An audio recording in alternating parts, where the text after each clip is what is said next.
Assalamualaikum warahmatullahi wabarakatuh. Perkenalkan, nama saya Aziza dari Prodi Tadris Bahasa Inggris dengan NIM 012.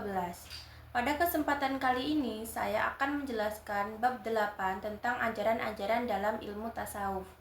Ilmu tasawuf adalah cabang dalam Islam yang fokus pada bagaimana seseorang bisa mendekatkan diri kepada Allah secara batiniah. Dalam tasawuf ada 4 tahap utama yang harus dilalui dalam perjalanan spiritual, yaitu syariat, tarikat, hakikat, dan ma'rifat. Para sufi meyakini bahwa untuk menjadi kekasih Allah atau wali, seseorang harus melewati proses spiritual yang disebut taraqi, yaitu peningkatan terhadap dalam kedekatan dengan Allah.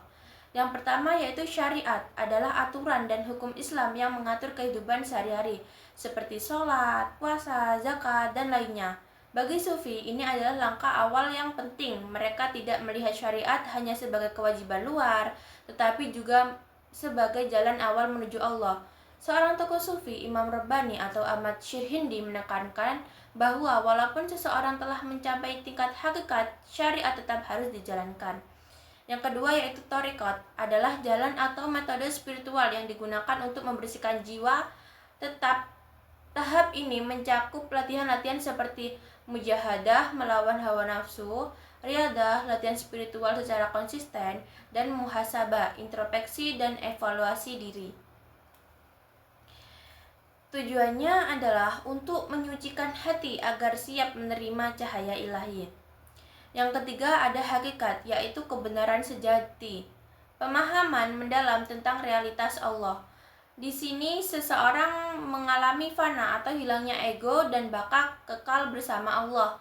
Orang yang berada pada tingkat ini tidak hanya mengenal Allah, tetapi merasakan kehadirannya secara batiniah.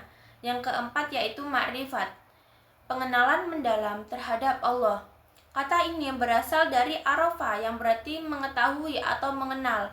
Di tingkat ini, hati seseorang menjadi begitu bersih hingga bisa melihat Tuhan, bukan dengan mata fisik tetapi dengan hati.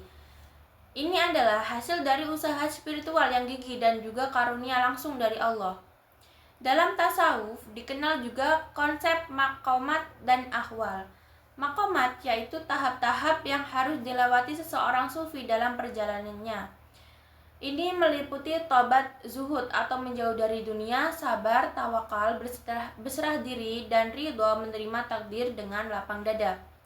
Ahwal adalah kondisi spiritual yang datang dari Allah secara tiba-tiba, seperti rasa cinta yang mendalam atau ketenangan yang luar biasa.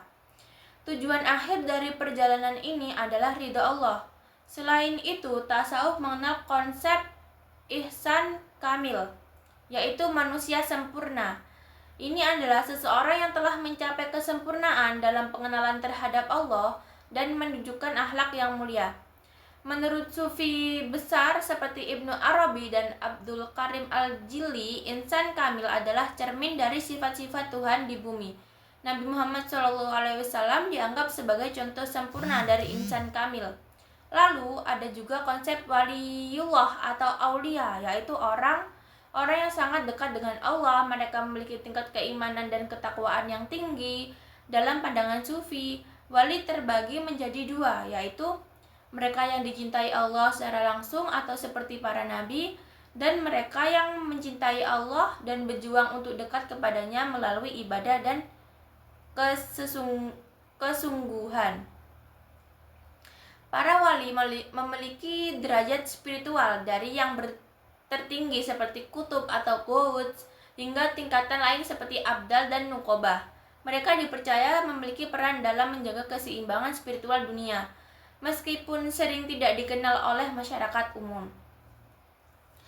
Tanda-tanda seorang wali bisa berupa karomah, yaitu kejadian luar biasa yang diberikan Allah kepada mereka. Namun, wali sejati tidak pamer atau mencari pengakuan. Justru hidup mereka dipenuhi dengan kerendahan hati, cinta kasih, dan akhlak yang luhur. Sekian dari saya, kurang lebihnya mohon maaf bila ada salah kata. Assalamualaikum warahmatullahi wabarakatuh.